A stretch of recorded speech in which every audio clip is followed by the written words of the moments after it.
গত শুক্রবার আগের শুক্রবার এই মসজিদে আশেপাশে বোধহয় হাউজিংয়ে থাকেন কোন এক ভাই এসে আমাকে চোখের পানি মুছতে মুছতে বললেন, ভাই ৬,০০০ টাকা আছে আপনার মসজিদ কমপ্লেক্সের জন্য, সরি ৮,০০০ টাকা আছে, এটা টাকাগুলো নেন। তো আমি নিয়ে আমাদের সহকারীকে দিলাম।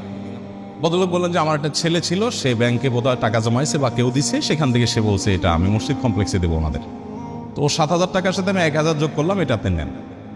তো ছেলের কি হয়েছে, ও বলে যে ছেলে আপনার হাতে দিতে চাইছে কিন্তু সে হাসপাতালে বেডে শুয়ে আছে। হাসপাতালে বেডে শুয়ে আছে ছেলেটা, কি হয়েছে তার? বলে যে ক্যান্সার আক্রান্ত। ক্যান্সার আক্রান্ত ৬ বছরের বাচ্চা, এবং সে লাস্ট স্টেজে আছে, শুধু মৃত্যুর জন্য অপেক্ষা করছি আমরা। তো আমার খুব খারাপ লাগলো, বললাম যে ছেলেকে দেখতে যাবো আমি।